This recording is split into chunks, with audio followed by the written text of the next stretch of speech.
This podcast is a member of the Place to Be Nation family. Visit us at placetobenation.com, the only place to be in your pop culture world.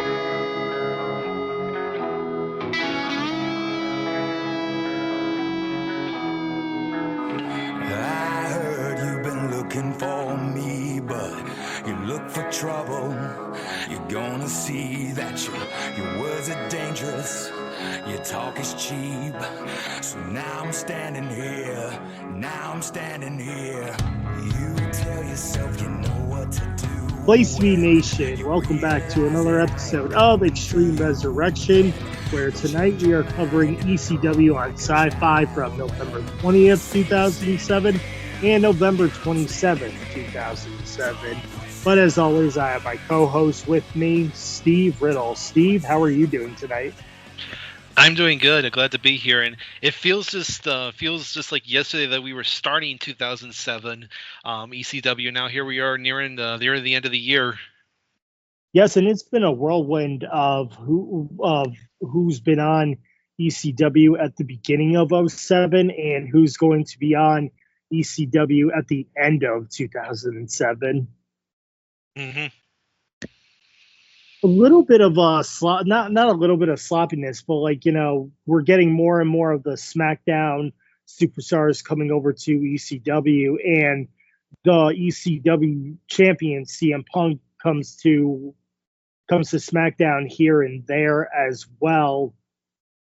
And we're going to have more details of the Layla and Kelly Kelly feud as well, Steve. Yeah, definitely. And I mean, considering on the first episode we have here, we had one of the matches literally you literally looked like it was plucked right out of SmackDown. Yep. With that being said, we'll get into our first episode. This is ECW November 20th, 2007. We're coming off of Survivor Series 2007, where CM Punk retained his ECW title versus The Miz and John Morrison in a triple threat match. And here's something that's interesting. The Miz and John Morrison, 3 days before Survivor Series on SmackDown, or 2 days before on SmackDown, Friday Night SmackDown, they beat Matt Hardy and The Miz to become the new SmackDown Tag Team Champions. And now they went into a triple threat match against each other too, because on the last ECW, it didn't look like they were getting along at all. And all of a sudden, they become SmackDown Tag Team Champions, and it's a little bit confusing because they act like, oh, well, we hate each other, and now all of a sudden they're like best friends, Steve. I wouldn't say that. By the way, it was not to be that guy. It was actually Matt Hardy and MVP they beat to win the SmackDown tag titles. I think you said Matt Hardy and Miz by mistake, but regardless. But regardless, well, I do think because they'll be on commentary for one of the matches we talk about here. They kind of lay it out that's like, yeah, we don't like each other that much, but we'd rather be, we'd rather not like each other and be champions. I think was the point they were trying to get across. Okay.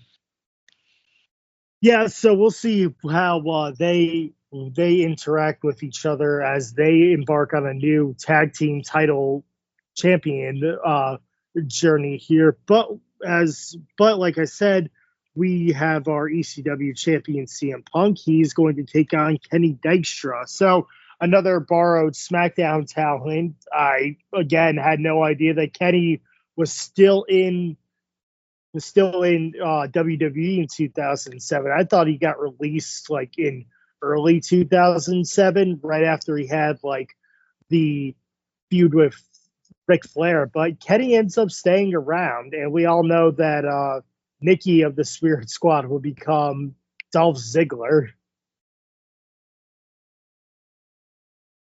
Mm-hmm. Yeah, so I was really surprised to see Kenny here. So we have a kick to Kenny's back, a double underhook backbreaker to Kenny. Kenny counters a GTS into a huge clothesline, knees to Punk's back, flying forearm to Kenny. Punk counters the superplex with a crossbody with a crossbody and a drop kick to Kenny. Springboard clothesline by Punk, running knee, but Dykstra throws Punk into the ring post. And then Punk counters and gets the GTS to Kenny for the win. I went 2 1/4. Kenny showed that he can put on a performance with Punk, and like the counter with a running knee was very interesting, Steve. Yeah. Before I get to the match, I do have a quick fun fact here. So per our friend Graham Coughlin at the History of WWE, this show is at the St. Pete Times Forum in Tampa. And there was a dark match before the show, a very unique one. It was a tag match. It was Dave Taylor and a guy who was at that time just getting his feet on, kind of getting his start in the company, Drew McIntyre. Yeah, they would, but they would lose this tag match. And do you know who they happened to lose it to? Who they lose it to? The Nasty Boys.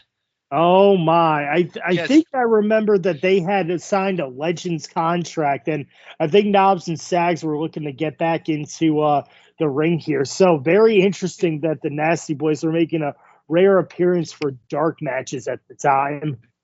Well, I think this is more because it was in Tampa, and both guys are from there. I think that's partially why. But I do remember they were being considered. I don't know if they did eventually sign, but I just thought that was very interesting that of all people, the Nasty Boys in 2007 showing up and doing a dark match. I thought that was interesting. And a young Drew McIntyre as well. Yeah, Drew getting his start too. Like I said, we should note this is the Tuesday before Thanksgiving, so we have the table at the entranceway with like all the Thanksgiving food on it. So again, we get the little holiday tie-in. As for the match, I went 2 1/4 as well. I have forgotten that Kenny was still around at this point as well. I knew he had, he was in for most of 07, mainly in like the lower card first of Raw. And then he got drafted over the SmackDown through the supplemental draft, and he's been kind of aimless there too. So this was kind of a good little way for him to kind of get back on track. And Punk coming off his title win 2 nights ago, getting a non-title match here. And like you said, Kenny definitely showed up well. He actually got a lot more offense in than I thought he was going to against Punk. But Punk sold for him well. It makes a nice little comeback, and then he ends up finishing Kenny off with a GTS for the win. So again, good still showing there for Kenny, and another solid win here for Punk. Mm-hmm. And now we have a recap of Kane giving Matt Striker a choke slam. Last week, Striker came out and he was trying to be civil with Kane, but Kane was having none of it. So tonight it will be Matt Striker and Big Daddy V versus Kane in a handicap match. And then we have Elijah Burke. He's in the ring. He introduces Shelton Benjamin to ECW. And right now, Shelton Benjamin just made his AEW debut as well, Steve.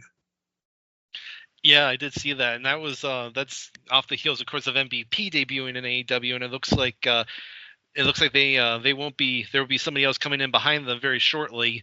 But yeah, I thought it was a fine move. I mean, Shelton at the point he had he spent most of 07 he had reunited with Charlie Haas. They redid the World's Greatest Tag Team. Of course, when we did the live watch of One Night Stand 07 back in June, World's Greatest Tag Team had that ladder match with the Hardys for the World Tag Titles that we both really liked. And then after that, they kind of floated around aimlessly. So obviously, they still saw something enough in Shelton to give him another singles push. And since he wasn't doing anything, move him to ECW. Punk's going to need fresh challengers anyway, and I think Shelton's a good enough choice to kind of move over and kind of reheat up as a singles guy, and putting him with Burke is an interesting choice. If they're going to run as a tag team, or if they're just going to have like Elijah B. Shelton's mouthpiece, that'd be interesting to note. Yeah, so hopefully maybe being with Shelton Benjamin gives Burke a restart spark, as I say. It restarts, and Elijah Burke can get back to getting off of his feet as well, because it does seem that Burke is on the back burner, but we'll see what happens as he goes forward with Shelton Benjamin here. Mm-hmm. So we have Shelton Benjamin versus Tommy Dreamer. Punches to Tommy Dreamer. Dreamer gets launched into the ropes. Backbreaker to Tommy. Bulldog to Shelton. Shelton throws Tommy off the top turnbuckle. And a facebuster DDT for the win. I gave it a 1.5 stars. It was good on Shelton's part, but again, Tommy gets basically no offense. He gets a few moves in here or there, but again, Tommy's just there to put over the new guy on ECW. And a veteran like Tommy knows his place, and Shelton Benjamin was looking good on the offensive side. It was all right. I gave it a 1.5 stars. Yeah, I gave it a 1.25 stars. Tommy needs to drop the bandanas. They're not a good look for him, and he needs to. His hair is getting out of control. He needs to get it back to where it was when he was, in his ECW day, ECW days. So that thing's getting way. Tommy with long hair just doesn't work. Yeah, I thought it was okay.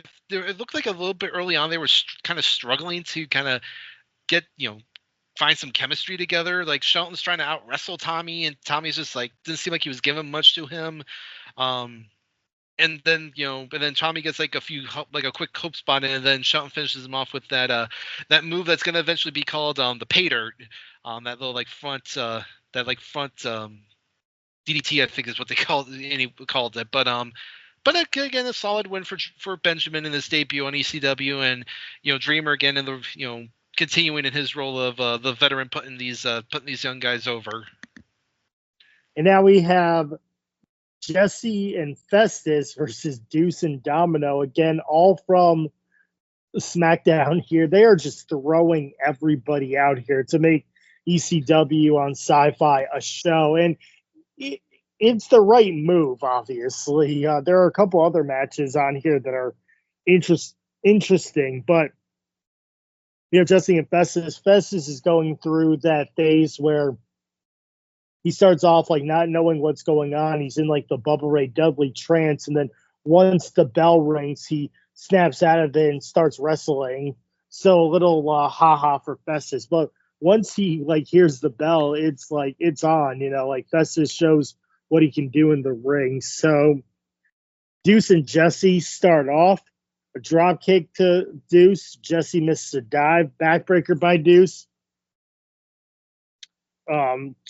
We have kicks to Jesse's face. A tag to Festus. Big boot to Deuce. A crossbody to Domino for the win. I gave this one a 1.5 stars too, Steve. It was good. Deuce and Domino were beating up on Jesse pretty good. And then when Festus gets the tag, he goes to work.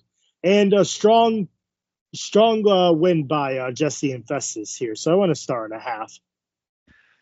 Yeah, I want a 1.5 stars too. So Morrison and Miz are on commentary for the match here as they're kind of scouting these two teams.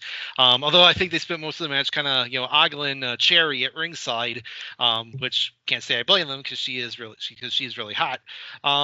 I've always thought Jesse and Festus were a very underrated team. They're a great little man, big man team where Jesse can be the a face in peril, and then Festus is a really good hot tag as he as he cleaned house on Deuce and Domino. And Deuce and Domino, even though the gimmick itself is goofy, again they're two guys that are I thought had good chemistry together as a team, and I thought deserved a lot more. They were tag champions early in the year, but after losing those belts to Hardy and MVP, they've been kind of spinning their wheels as Jesse and Festus have clearly been on the rise here. Hence why they end up getting the clean win here, and they look to be potentially the next challengers for Miz and Morrison. Mm-hmm. Yeah. So it's interesting too. I totally forgot that. Deuce and Domino were tag team champions as well. Yeah, well, that was during that point in the mid 2000s where it's these teams would come, a team would come in, they get hot, they get a title shot against the champions, and they either win them or they would lose and then be pushed off to the side again. And Deuce and Domino did win. It's I think their only title defense on pay-per-view was at Vengeance, where they fought Jimmy Snuka and Sergeant Slaughter of all teams. But that was more just that was more just to have, so that Deuce can be in the ring with his dad. So, yeah. Yeah, but other than that, like I said, they've been kind of just, forgotten. They were forgotten about as champions, and now that they've lost the belts, they're now going further and further down the card. You remember who Deuce and Domino beat for the tag team champions? It was London and Kendrick. Yes, it was. Yep. During that time period where I knew they were a tag team, but I just didn't know they were tag team champions. Yeah, well, they were champions for almost a year.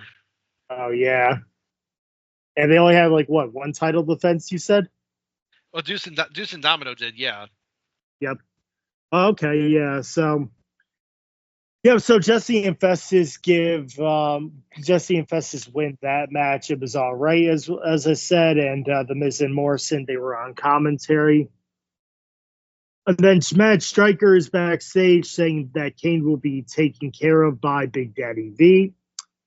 And now we have another match here.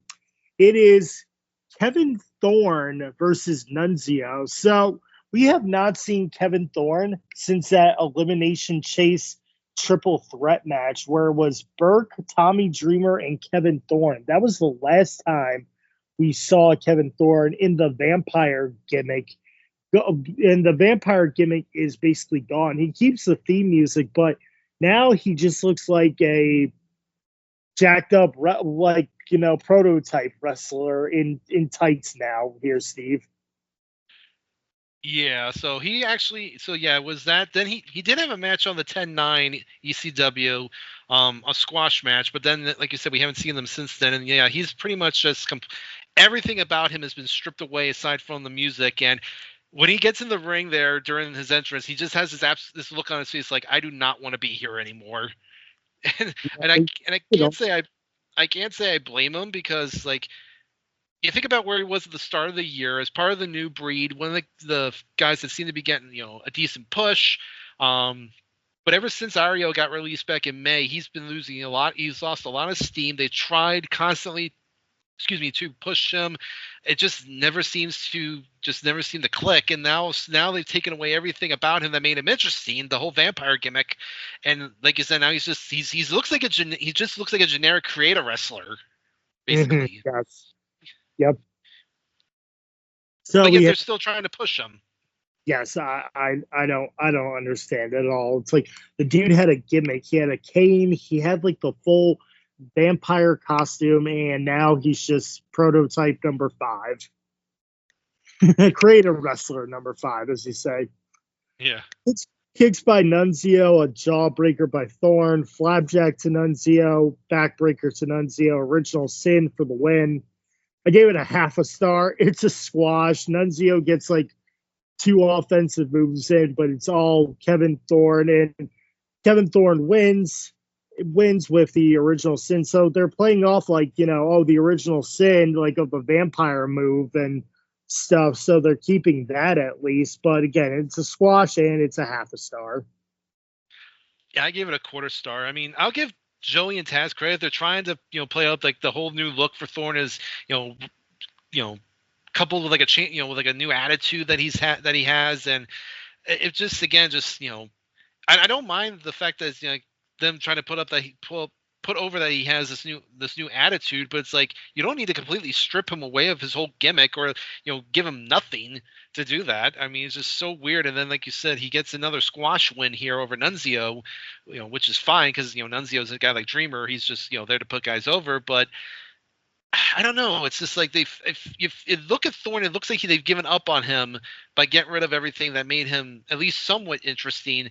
Yet they're still giving him these like random squash wins on TV, and it's just like it's like they've started and stopped with him too many times. It's like either push him to the max, or just cut your losses with them at this point, because spinning the wheels with him is not doing him any favors. No, it flopped with the Mordecai role, and then he went back to OVW, gets a second push here, and it flops again. I don't think it's his fault. I think it's just creative. What do you think? I think it's maybe a little both. I think again, like I said, the constant start and stops haven't helped him. But I mean, the guy, he's fine as a power, big guy power wrestler. But he just seems his movesets, and we've seen it throughout over the year. The squash matches work fine, but then when he has to get in the ring with somebody who's actually a name guy, he's just kind of bland at some points, and I just feel like he's. I think that was ultimately the problem first when he was Mordecai, is that, his offense looks good for, squash matches, but it doesn't work as effectively against like name guys. So I think he was just, a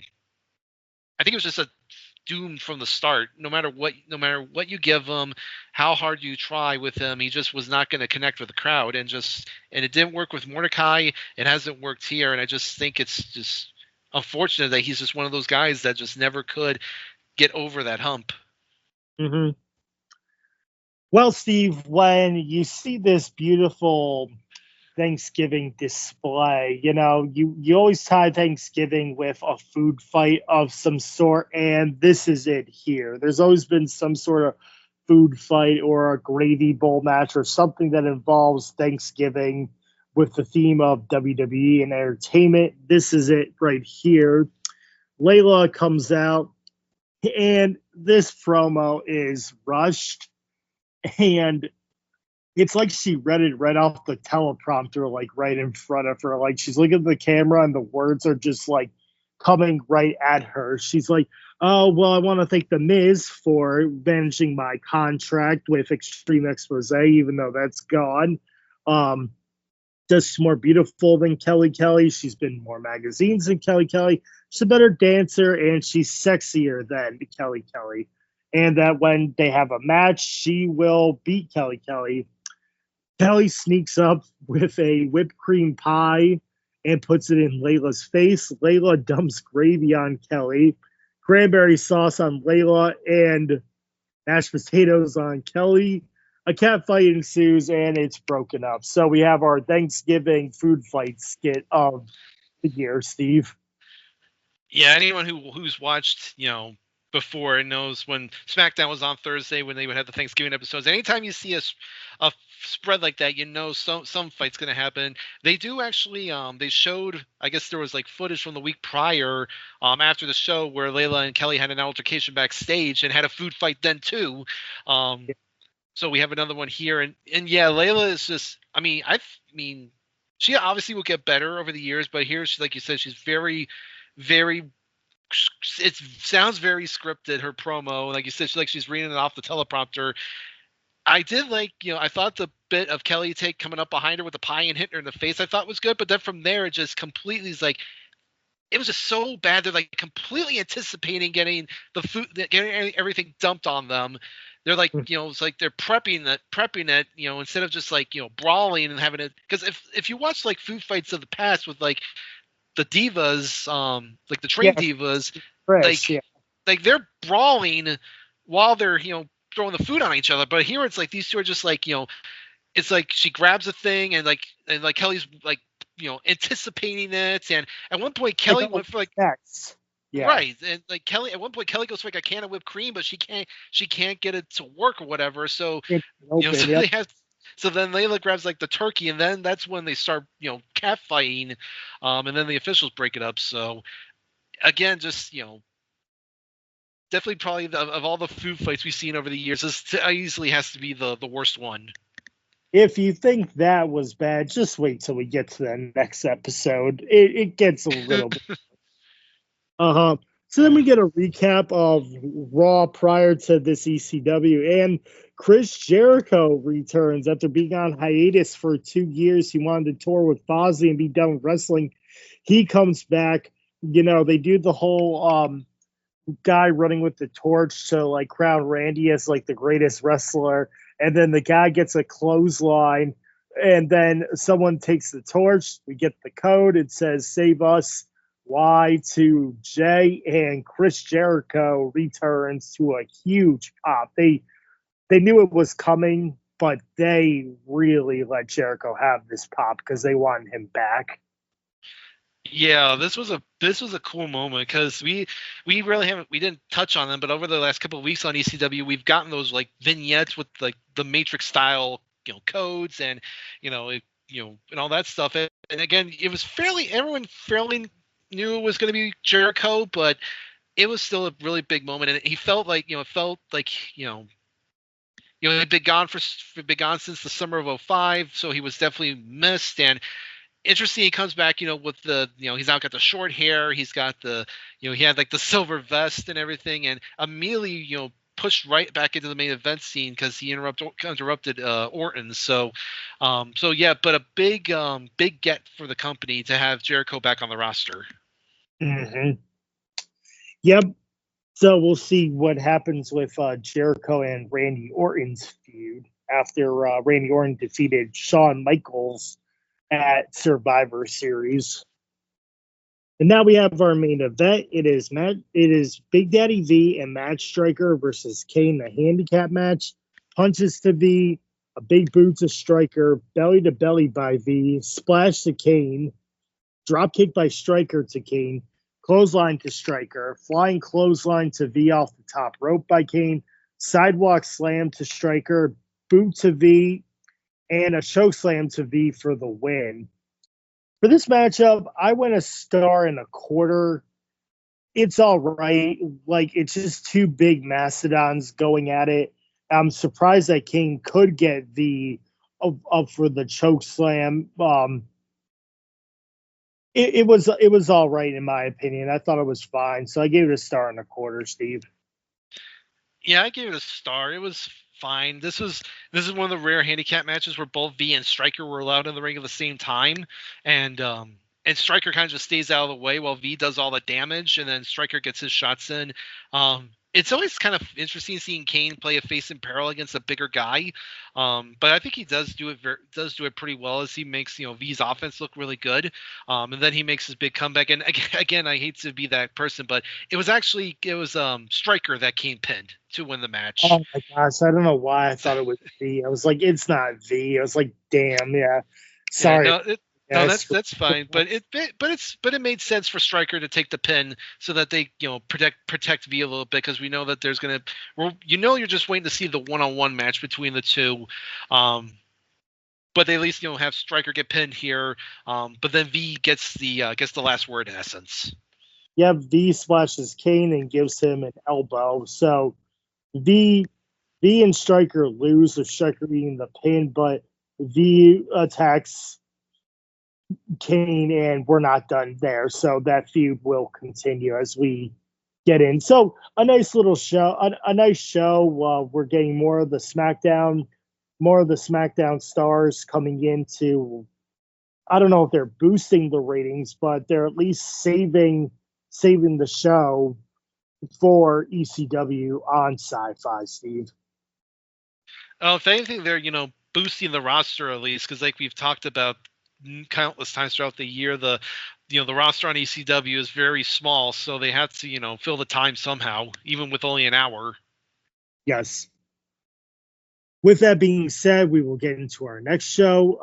This is ECW November 27th. We're live in Roanoke, Virginia, and we kick off with our featured bout that was pre-hinted from last week. It is Kelly Kelly versus Layla. Last week on ECW from November 20th, they had the food fight. That went all right, and now it's culminating into a match. And let's just say it's sloppy. It really is sloppy. Layla knocks Kelly down. Layla misses a drop kick. Clothesline by Kelly. Falls distracts Layla. And from what it looked like, Kelly was supposed to do a handspring elbow, and she just does a handstand, basically, backflip. And then Layla gets distracted. Kelly does like the Shawn Michaels roll up for the win. So your winner is Kelly Kelly. I gave it a 1/4 star. It's probably a dud. This match was very, very sloppy. Yeah, I actually did give it a dud. I wasn't as generous as you. Um, I mean, both girls are definitely very, very good looking, but at this point, they're not wrestlers. They're just they were brought in to be eye candy dancer, and they became part of a dance troupe. But now here they are trying to get in the ring, actually do it in the ring, and yeah, it was just very awkward from both ladies, and then. Balls comes down, continuing that angle. This never any angle, and then I think, like you said, I think Kelly was supposed to do the handspring elbow and hit Layla, and then that was supposed to lead to the win, but she clearly undershot the backflip, and there was like a 2 second period there where they're just looking at each other like what to do, and then Kelly kind of did kind of ended it with when she tripped her up and then did the roll up for the win, but just not good. Not at all. We'll see what happens there. I'm surprised they were like, "Hey, Brooke, do you know how to wrestle? Like, come back." Yeah, and by the way, Balls came out. Where was Miz? I mean, I know he's about to have a match, but it's like, Layla, freaking, said she was thankful for him the previous week, and then he doesn't even bother showing up here. I really feel like they are trying to drop the whole Miz and Layla experiment here and have Miz move on with Morrison as the SmackDown Tag Champs. But we'll see, and we'll see what happens here as this never-ending feud with Balls Mahoney, Kelly, and Layla never ends. Yeah. Jeez. Now we have Miz and Morrison versus Jesse and Festus. It's a non-title match. Festus chases Miz and Morrison after the bell rings. Hip toss by Jesse, drop kick by Morrison, elbow by Festus, splash to Morrison, and Jesse comes on Morrison with like a crossbody. Double head scissors to Miz and Morrison by Jesse. Double clothesline by Festus and a crossbody to the outside. Leaping elbow to Jesse by Morrison and a neckbreaker to Jesse. Clothesline by Miz. Clothesline by Miz. A tag to Festus. Flying forearm to Miz. Jesse flies into Miz for a 2 count. Morrison bounces Jesse off the rope. And then Miz gets a roll up. For this, I liked it, Steve. I gave it 2.5. I thought this was a very good performance by Jesse and Festus versus the Miz and Morrison. I mean, it might be overshooting the rating, but I gave it 2.5. I liked it. I gave it 2.5 too. I thought it was a really good tag match. I mean, I said said before about how I thought Jesse and Festus are a very underrated team, and we'll see. Obviously, the kind of how great of a team Miz and Morrison become. They had really good chemistry. Jesse and Festus get the hot start. Then Jesse, like I said, a great face in peril as he takes a beating from Miz and Morrison before getting the hot tag to Festus, who then cleans house, and kind of a bit of a shock considering it is a non-title match. I thought for a second that maybe Jesse and Festus probably should have taken it to maybe build to a title match, but given that Miz and Morrison just got suffered a big loss at Survivor Series, they kind of have to get back on track with a win. So I thought getting a win here was not the worst thing in the world for Miz and Morrison, especially again since it is non-title. But because you knew that Jesse and Festus could come back and get a title shot eventually down the line someday. Mm-hmm. So we'll see if they do get a title shot. But again, the Miz and Morrison win. So hopefully Jesse and Festus get back on track and we see more of them in ECW. Then we get a recap of SmackDown where Edge is making out with Vicky Guerrero. And I was wondering if this was when the whole Vicky and Edge relationship started, because they are just kissing each other, and it's like, wow, this is so awkward because it's Eddie Guerrero's widow, like beloved Eddie Guerrero's widow making out with Edge. Crowd booing so heavily, and then Batista comes out. So I think it's going to be Batista versus Edge at Armageddon for the World Heavyweight title. Yeah, I think this is when the Vicky Edge stuff does start. And then, like you said, then Batista kind of comes out, says his feet. But then they also had that was when Taker came out and he gave Vicky the tombstone, which, kudos to her for actually taking that move. But yeah, but like I said, yeah, this is where the whole Edge Vicky saga starts, and where we'll see kind of their push for power begins on SmackDown.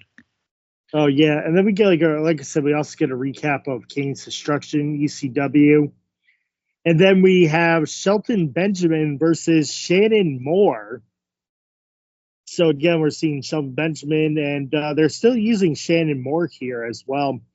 Belly to belly by Shelton, a T-bone suplex to Shannon, elbows to Shannon, the spinning kick by Shannon.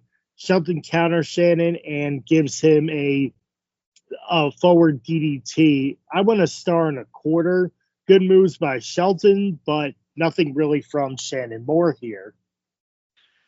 Yeah, I gave it 1.25 too. Shelton actually does well. First, Elijah introduces him again, but then Shelton cuts his own promo. This is where he officially calls himself the Gold Standard. So that's going to be his gimmick going forward. And yeah, Shannon again, kind of just a guy that can bounce between the two shows, and to put guys over and needed as he does the job here. Gets some good offense in. I like the finish where he goes for like a slingshot, but Shelton catches him on his shoulders and then kind of spins him around before hitting the pay dirt. So another good win for Shelton here, as he also made his intentions clear in the promo that he wants the ECW title. So like I said, maybe he's a guy that could potentially build up here as the next challenger for Punk. Mm-hmm. Who, by the way, no Punk on this episode. No, but I think they also promoted him to be on SmackDown that Friday night, if I'm not mistaken. Yeah, he did. He was on SmackDown that Friday. Mm-hmm. And now we have our main event. It is Kane versus Big Daddy V again, but this time it is Extreme Rules. So it's not just two giants going out there and having a match. They get to use weapons, so that'll hide what they can't do in the ring. Weapons always hide what wrestlers can't do. So there's a negative, and you cover it with a positive of it being Extreme Rules. Mm-hmm. V takes down Kane. Kane hits V with a kendo stick. Sidewalk slam by V. V goes into the steps. Then Kane goes into the steps. Kane gets hit with a road sign, boot, and a clothesline to V. Kane goes into the guardrail. V powers Kane into a table.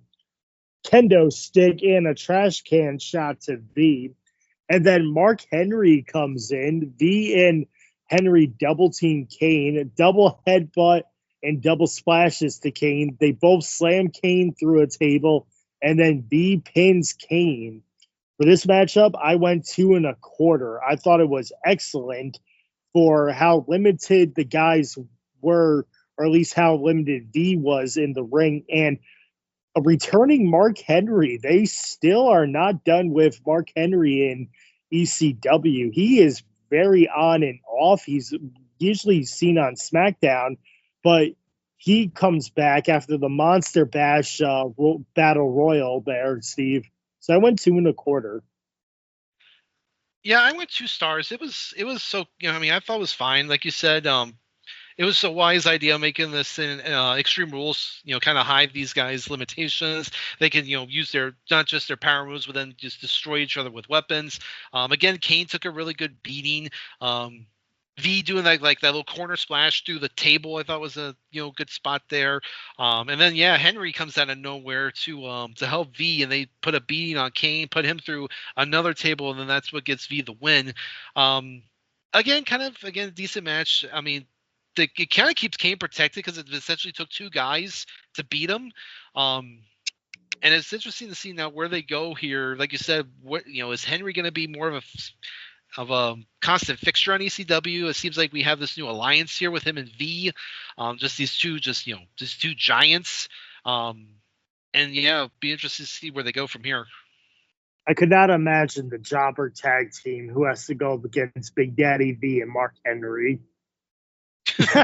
Well, we saw early when they were starting to when they started showcasing V, he was doing the 2-on-1, 3-on-1 handicap matches, and by himself he was dominating them.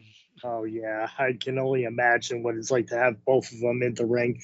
And then V and Henry stand over Kane. So, like you said, will we see more of Mark Henry on ECW with Big Daddy V? Are they trying to protect V? Are they giving up on V and putting Mark Henry in his place? And we'll see what happens here.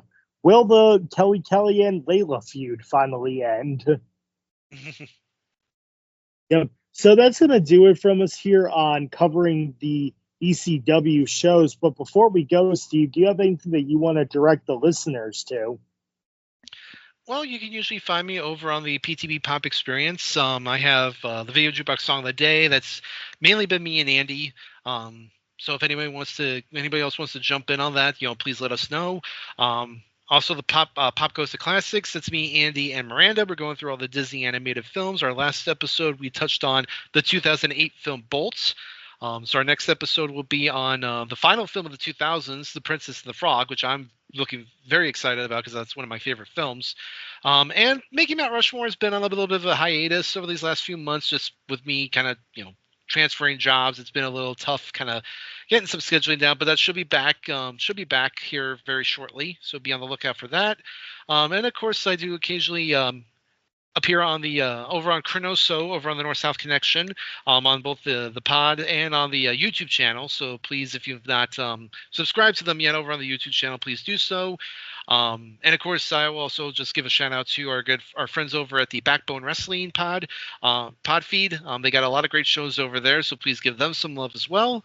And also, of course, you can find me on the PTB Facebook group. Our current tournaments, the greatest cartoon of all time, is going strong. We are now in round 3. Some really tough matches coming up here in this round and then going forward. So I'm excited to see how the voting turns out for some of those. Yeah, a couple of upsets I've seen, and shame on the people who vote against The Simpsons. I always said if you vote against The Simpsons, it's like that one guy who didn't vote Derek Jeter into the Hall of Fame. You're that guy. But everyone has their opinion, and that's what gives us the right to vote, is our freedom of opinion. So, yep, you can take that to the bank and cash it. As for me, you can find me mostly on the Place to Be Nation Wrestling feed. I have this show, and I have Nation Invasion, which I host, which goes and covers the Invasion era of WWF in 2001. I just covered Raw and SmackDown before Unforgiven 2001 with Scott Shiflett on September 17th and September 20th, where Stone Cold Steve Austin tries to take out Kurt Angle before their match at Unforgiven. Chronic cost the Undertaker and Kane the WWF Tag Team titles versus the Dudley Boys, and Raven killed Moppy by throwing her into a wood chipper. So you can go back and listen to that. And Steve, you're going to be my guest on the upcoming episode where we watch Unforgiven 2001. So I'm looking forward to that as well. And on the Place to Be Nation pop feed, you can find me on a podcast called Whatever It Takes, a Degrassi pod that is with me and John Kesalika, deep diving into Degrassi Next Generation episodes. We just covered episodes 7 and 8, Basketball Diaries and Secrets and Lies. In Basketball Diaries, Jimmy, that is the character Drake plays, or as he was called, Aubrey Graham, he wants to make the basketball team, so he takes one of Spinner's Ritalin pills to be able to concentrate on schoolwork and the game. Will he have consequences? Find out in that episode. And in Secrets and Lies, Ashley thinks that her parents are getting back together after she hangs out with her dad who divorced her mom. But it turns out that Ashley's let in on a big secret that her father is gay, and she wonders how is she supposed to handle this. So a couple of strong topics here, and if you want to give that a listen to, you can. It is whatever it takes on the Place to Be Nation pop feed. Well, that's gonna do it for us here on Extreme Resurrection. I'm James Gruenberg. He's Steve Riddle, and we will see you next time.